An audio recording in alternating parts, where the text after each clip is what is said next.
A story begins with Masahi, a weak, ugly kid that everyone bullied. The entire village treated him like a curse. A hungry, thin child whose body was so fragile, he looked just like a skeleton. From the moment he was born, he carried a cursed mark from the stone leader that gave him terrifying power strong enough to destroy a city. But the tragedy was that the first thing he ever did, the moment he came out of his mother's womb, was kill her by accident. And from that day, the village kids beat him, tortured him, and tried to kill him every single day. And even his own father called him a demon and ended his life out of regret for having him. One day the kids gathered to finish him for good, but suddenly something horrifying happened. The stone leader's power inside him awakened and killed all the children in a single moment, and the entire village surrounded him, calling him a monster, saying he was useless and evil. So they decided to exile him from the village and tie him to a giant rock alone in the mountains. He survived like that, eating anything that moved, even dead animals, just to stay alive. Until one day he saw the most beautiful girl he had ever laid eyes on, soft and gentle with light shining in her eyes. And she came close and gave him food for the first time in 3,000 years. And before leaving, she said, "Keep this between us. Don't tell anyone." And Masahi's eyes filled with tears because no one had ever shown him kindness like that. Her name was Corey, and she kept visiting him, learning to cook for him, laughing with him, trying to make him feel like a real human being. And with time, she became the only warmth in his cold life. As the years passed, his body grew stronger, and the curse inside him grew too. But then a huge drought hit the village, and the crops died. And the people blamed Masahi, claiming he was draining the earth's energy, so they decided to kill him. Corey tried to protect him, screaming that he wasn't a monster, that he was human, but the demons inside their hearts came out, and they even began hitting her. Masahi tried to save her, but because of the chaos and the violence, an ugly witch-like woman came out from between the crowd and stabbed Corey in the back. The moment he saw her body lying in front of him, something inside him snapped. The stone leader's power exploded, the ancient chains broke, and he grabbed the huge rock they had tied him to and smashed the witch who killed Corey. In seconds, the entire village turned into dust. Everyone died, but none of their blood brought Corey back. He kept cursing his fate, wishing he had told her earlier how much he loved her. A flower sprouted from his arm because of her blood, so he buried her with it, but the blood of the villagers soaked into the ground and thousands of red flowers grew, creating a whole sea of roses called X, roses with strange power. Then a very beautiful witch appeared, awakened his forbidden power, and after 4 billion years, he was reborn again, but this time as a pathetic, ugly, weak boy whose life was even worse than before. He had a new mother and father, but just like long ago, they tortured him every day until he finally snapped and killed them both, then used the money they left to gamble it all away. But his biggest problem wasn't even that. He didn't know how to talk to a single girl. He was socially dead, sitting in a house that smelled like trash, with even the bathroom rotting like some cursed anime scene. One day as he cooked noodles for himself, a crack opened in space and time right in front of him, and the same beautiful witch appeared without any special effects or dramatic entrance while he was still holding the noodles. Then the girl shrank into a tiny size and started sucking up his noodles. Shocked, he asked, "Who are you?" And she answered, "I'm Dora, and this is my secret absorption technique." He tried to kick her out in every way, even tried to rinse her in the bathroom, but she kept appearing again and again. He rode his bike to escape her, but she chased him constantly, saying, "I can grant you any wish." He threw her in front of a bus and told her her body was disgusting and flat like a melted snowboard, then left. But in class, she kept calling him from the window, begging him to make a contract with her, since he was the only one who could see her. When he finally snapped and yelled at her to shut up, the whole class went silent, and the teacher screamed at him, saying this was why he was a failure, and all the kids laughed. When he returned home, a normal-looking girl stood waiting and gave him a love letter. But Dora jumped out of his bag, shouting, "This is your only chance. A loser like you will never get anyone else." So he yelled at Dora in front of the girl, making her cry and run away. Later, he returned with some food for Dora and told her to take it and leave him alone. She teared up and said if a witch is rejected by her master, she gets lost in the universe forever. And before disappearing, she asked him to walk with her one last time. She said she wanted this moment to be their sweetest memory, and when he held her hand, she transferred her mysterious energy into him. And suddenly he saw the truth. Everyone around him had energy, and they all had the potential to become summoners, people who can summon supernatural power. But he was the last person in history born with the dual power that could either destroy the world or save it. From a nearby tree, a cat appeared saying meow, and Dora told him, "Come with me, let's explore the summoner's world." He extended his hand and she held it. In the moment their fingers intertwined, they sealed the contract. The second Masahi sealed the contract with Dora, the entire world flipped. Gravity shattered. The universe groaned as if saying, "I'm not ready for what's coming." And when the contract fully closed, Dora laughed and said, "You fool, you fell into my trap. Now you're mine forever. But the strange part, Masahi wasn't angry at all. In fact, he was happy because he finally felt like he had authority over her, and she had become his servant who must obey every command. And the moment she heard that, she jumped on his back and her wings suddenly spread wide, and they both soared above the entire city. And for the first time in his life, the boy saw the world from above and stayed amazed by how beautiful everything looked to the point he forgot himself. And they almost crashed straight into a building. And because of all the energy she spent while flying, she almost collapsed from exhaustion. So they slowly floated back down. And at night, Dora sat with her arms crossed, staring at the ceiling, saying, "Well, honestly, it's a miracle we're still alive." Because even the electricity in the house was cut since he never paid the bills, and all his money was lost in crypto. So Dora decided to awaken a secret power inside him, and a glowing sphere of energy burst from his body and floated into the air, exploding into thousands of shining particles that touched his skin and began healing him and fixing all the damage inside him. And when he asked her if she was really a witch, she said, "I'll tell you everything now." And suddenly she pulled him back 3 million years into the past, into the final world-ending war between the Desert Clan and the Titans, a crazy battle where the entire universe was breaking apart. And in the middle of that war, she got trapped in the void alone, seeing nothing but darkness for endless years until her memories became knives stabbing through her mind. And Asahi felt how tired she was, so he covered her gently and kept thinking about how he suddenly became a summoner and how his whole life was about to change without knowing that another strong girl was spying on him from above. And the next day at school, the news came out saying a flying creature was seen in the sky, and people were cursing him live on TV. And Asahi held his head, saying even the reporters were roasting him. And Dora, after 3 million years with no progress in her story arc, suddenly decided she wanted to feel sticky, white lotion on her body and begged him to rub lotion on her back. But he ignored her, put on his headphones, and said he didn't have time for her nonsense. But she kept begging him to lotion her back. And suddenly a giant plant monster with long tentacles burst out of the ground and snatched her, licking her all over. And she threw lotion at him while Asahi stood frozen, watching the monster swallow her whole and spit out her armor from its mouth.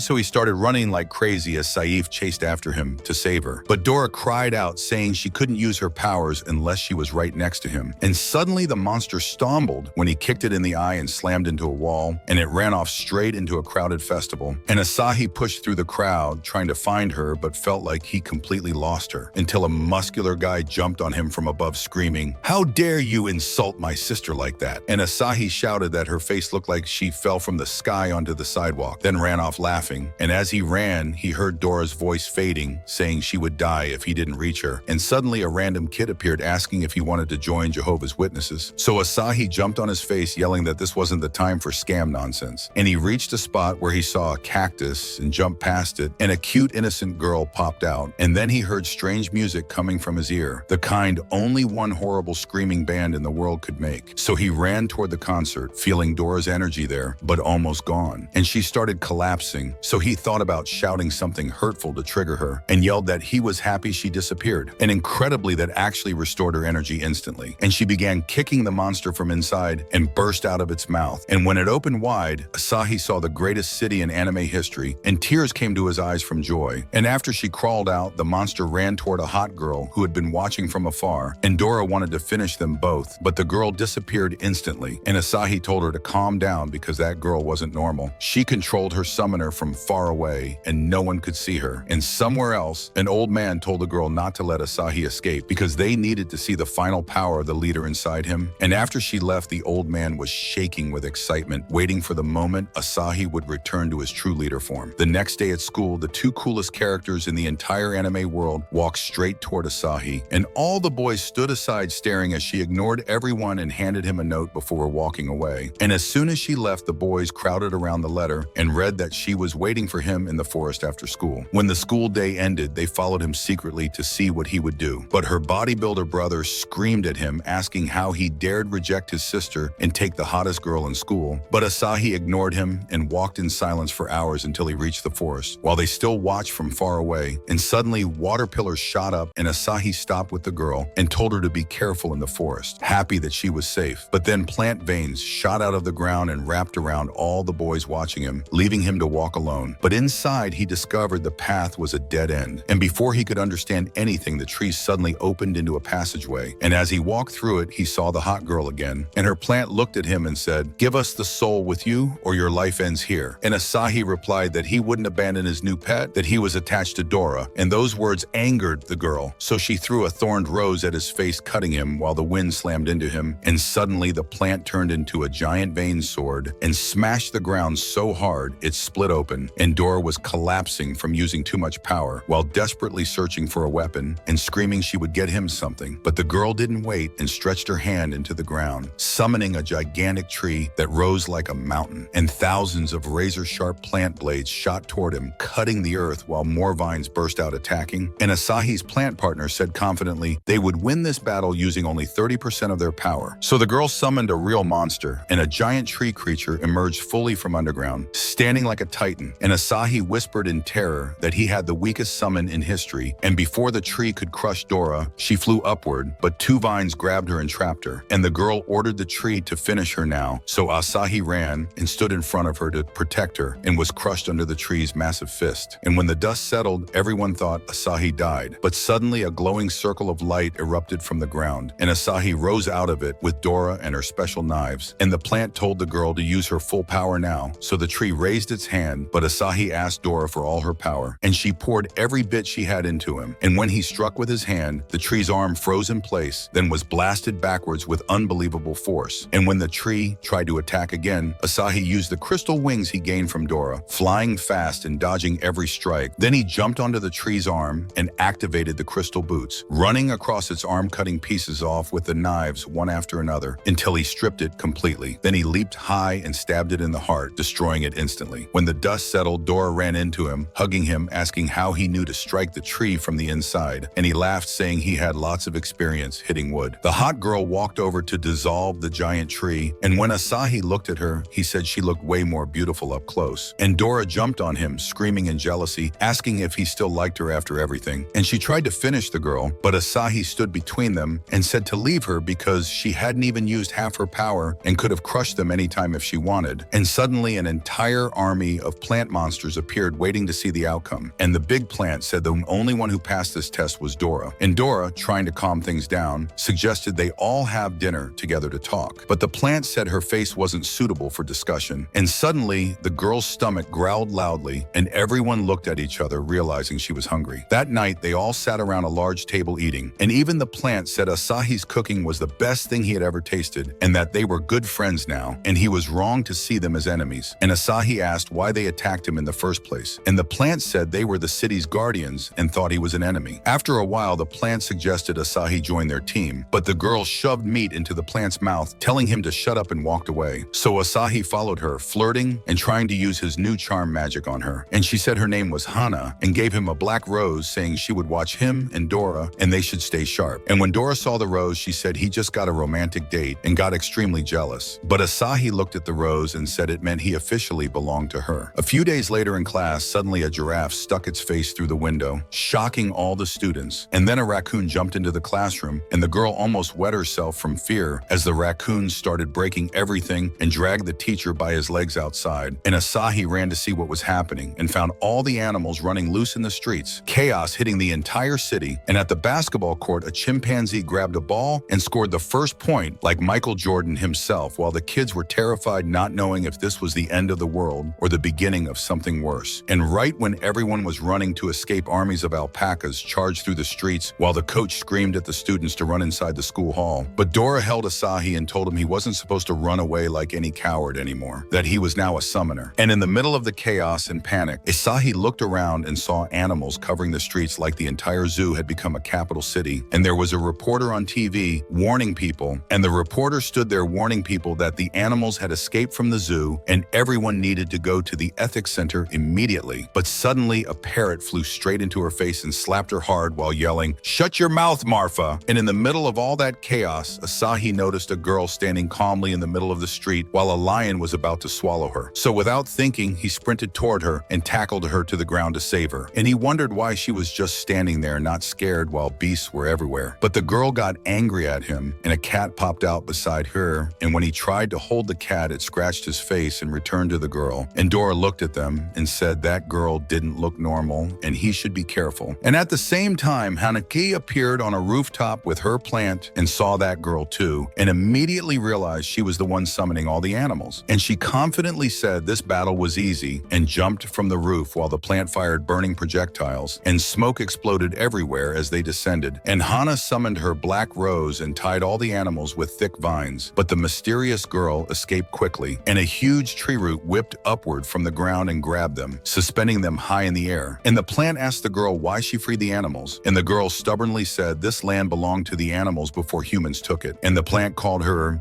words pathetic and demanded she hand over the summoner spirit, but she violently refused and said she wanted her animals first. And suddenly she appeared behind Hana and kicked her, but Hana blocked the strike, and when the girl unleashed long tiger-like claws, Hana shoved her back. Yet the girl quickly sprinted forward again, almost ripping Hana's hair out, and Hana struggled to dodge as the girl attacked with wild ferocity. And suddenly Dora spun her giant knives and asked Asahi who they should help, but he told her to stay out of it and let them fight because they weren't part of this conflict. And while the battle kept going, the girl finally slashed Hana's face, forcing Hana to retreat slightly, but the girl didn't stop, so Hana summoned massive vines to block the next attack and pushed her back hard. But the girl was too fast, jumping and dodging every strike until her feet tangled, and Hana grabbed her midair, slammed her through a building, and smashed her into the ground. But even then, the girl refused to give up and lunged again. In that moment, Hana unleashed her sonic ability, but the girl activated the vision of the eagles, slowing Hana's movements in her eyes, then activated the speed of cheetahs and moved like lightning. And the shocking part was when she activated the strength of bears and tried to crush Hana completely. But Hana dodged, and the bear-like force cracked the entire street, and Hana stopped it with another sonic burst. Yet her plant said it was getting tired, so Hana summoned a massive tree monster that tackled the bear form instantly, and the tree monster slammed it down. But the bear didn't surrender and wrestled fiercely until the plant pierced through the tree, and Hana reinforced her monster with a spell. And suddenly the creature gained 4 massive arms and kept punching the bear until it launched it across the street, then grabbed it in a deadly hug and squeezed it until it broke into 100 pieces. But the shocking twist was that the pieces merged again and turned into a pack of wolves. And the wolves rushed at the tree monster, biting and tearing it apart until the plant itself felt the pain. So Hana reshaped the creature into a sharp spiked form and spun it in a whirlwind attack, shredding all the wolves. But Asahi saw the injured cat, and suddenly the wolves merged again and turned into a huge serpent that wrapped around the tree monster and tore off its arm before getting slammed into a wall. And the battle became terrifying, with both sides refusing to surrender, and Asahi realized Hana was about to pass out. And the cat suddenly released a powerful fire breath, and the two monsters were seconds away from exploding. So Asahi asked Dora for a non-lethal weapon, and in 1 second, both of them used spirit chains to bind the monsters, and confidently, Hana told the girl to think about her useless life for a month, and the girl reverted to her human form, saying the fight wasn't over. But Asahi insulted her, saying she was as pointless as her empty life. And when he picked up the cat, he declared in front of everyone that the girl was the real summoner, and suddenly the spirit disappeared, and the girl muttered that she was useless and always started fights without thinking. And she said the cat must have had her own reason for everything she did, and she began bandaging the cat's wound and remembered the moment she found her injured long ago and helped her even though the cat scratched her, and she named her Meow. And Dora understood the cat had finally calmed down and told Hana they were taking her with them. But the other girl said the cat must be surrendered immediately, and Asahi refused, saying he wouldn't hand her over until she healed. And the plant tried to challenge him, but Dora threatened him with her knives, saying she'd slice him like dry grass. And Hana realized she lost and vanished with her monster. And they all left, and that night all the animals regrouped again, and the reporter looked like she had been trampled by a bus while thinking how the cat could be a summoner. And Meow told Asahi that any animal could be a summoner, and that her brother was the greatest of them all. And her eyes filled with tears as she said, he left her years ago and she tried to find him, but lost her power due to injuries. So she released the animals in the city, hoping to attract his attention. But all of it turned out pointless, just like Asahi's existence. And Asahi told her not to be sad because hope still existed. But outside, a crow was watching them, and when it flew away, it merged into a million crows, and in the middle of them was her brother. A few days later, Asahi opened the door and found a group of disgusting green creatures holding weapons, and one of them said, "We're here with an invitation. You're invited." And Asahi tried closing the door, but they pulled out weapons, and he realized there was no escape, and he was kidnapped in a helicopter. And when they arrived at the castle, Hana welcomed them